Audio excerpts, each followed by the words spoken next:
दोस्तों, क्या आप जानते हैं हमारे सूर्य का असली रंग क्या है?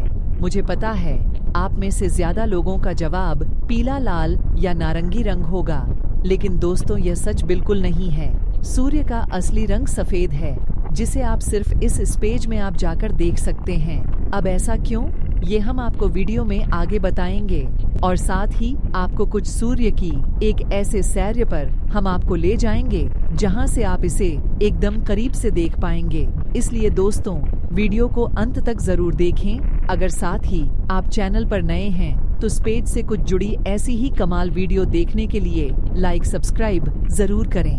दोस्तों, सूर्य के रूप में ये विशाल आग का गोला पिछले करोड़ों अरबों सालों से हमारे पूरे सौर मंडल को रोशनी और हमारे पृथ्वी को जीवन प्रदान कर रहा है। जी हाँ, आपने एकदम बिल्कुल सही सुना।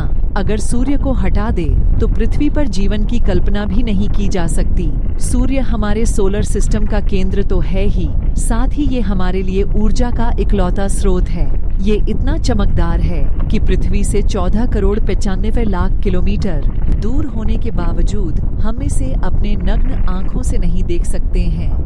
वैज्ञानिक बताते हैं सूर्य का जन्म आज से करीब 4 से 6 मिलियन वर्ष पहले स्पेस में मौजूद मैटर की ग्रेविटेशन कोलैप्स की वजह से हुआ था। इससे पहले ये एक विशाल मॉलिक्यूलर क्लाउड था, लेकिन धीरे धीरे ये मैटर केंद्र में जमा होता गया। इसने सूर्य का रूप ले लिया, साथ ही बाकी का हिस्सा जो बचा हुआ था उससे सौरमंडल के दूसरे ग्रहों का निर्माण हुआ। इसलिए सूर्य को हम अपने सौरमंडल का पिता भी कहा जाता है। सूर्य के केंद्र में जो मौजूद इसी मैटर के वजह से इसके अंदर न्यूक्लियर फ्यूजन की प्रक्रिया का जन्म हुआ। आज के जिस सूर्य को हम गर्म और चमकते हुए देखते हैं, ये इसी न्यूक्लियर फ्यूजन के प्रक्रिया का नतीजा है। अगर हम सूर्य के अंदर झांक कर देखें तो इसमें हमें लाखों किलोमीटर की गहराई तक हाइड्रोजन की परतें मिलेगी, और इन्हीं परतों के बिल्कुल बीच में मौजूद है सूर्य का कोर, जो एक अनंत ऊर्जा का भंडार है, और इसका तापमान 1.5 करोड़ डिग्री सेल्सियस के आसपास रहता है। ये वो जगह है जहां न्यूक्लियर फ्यूजन की प्रक्रिया होती है। इसमें 2 हाइड्रोजन एटम एक दूसरे के साथ मिलकर एक हीलियम परमाणु का निर्माण करते हैं, और इससे एक एनर्जी का बहुत बड़ा विस्फोट होता है।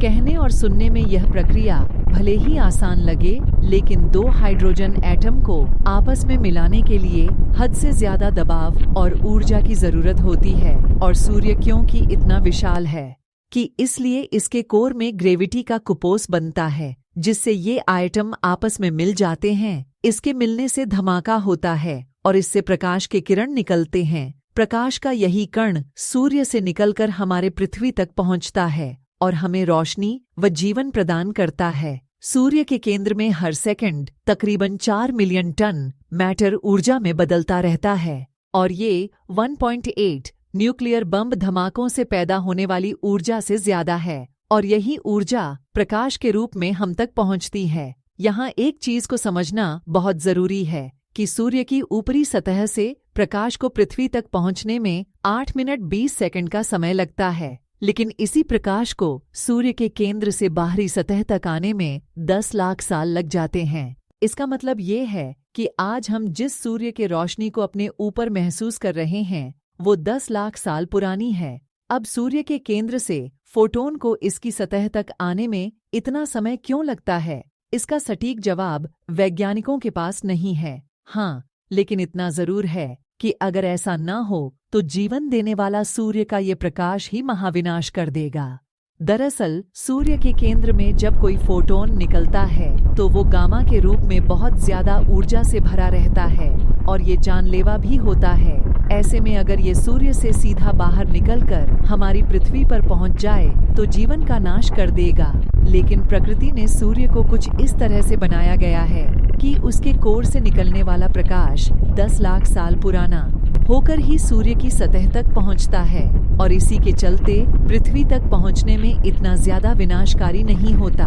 दोस्तों, सूर्य पर हर समय लाखों करोड़ों हाइड्रोजन बम विस्फोट होते रहते हैं। इनसे निकलने वाली ऊर्जा ही हमारे लिए जीवन का स्रोत बनती है, और सिर्फ ये ऊर्जा ही नहीं बल्कि सूर्य का मांस भी हमारे ब्रह्मांड को इस रूप में बनाए रखने का काम करता है। इसका खुद ही हम एक हिस्सा है। आपको हम बता दें कि सूर्य हमारे पूरे सौरमंडल के मास का 988% खुद अकेले होल्ड करता है और पृथ्वी की तुलना में इसकी ग्रेविटी 28 गुना ज्यादा है। यही वजह है कि सूर्य खुद से करीबन 6 अब किलोमीटर दूर मौजूद प्लूटो को भी अपने चारों तरफ घूमने के लिए मजबूर कर देता है। जैसा कि आप जानते हैं कि हमारे सौरमंडल में मौजूद सभी ग्रह सूर्य के चारों ओर चक्कर लगाते हैं। अगर सूर्य को हटा दिया जाए तो ये सभी ग्रह एक दूसरे से अलग होकर अनंत ब्रह्मांड खो जाएंगे और हमारे सौरमंडल का नामो निशान हट जाएगा। दोस्तों,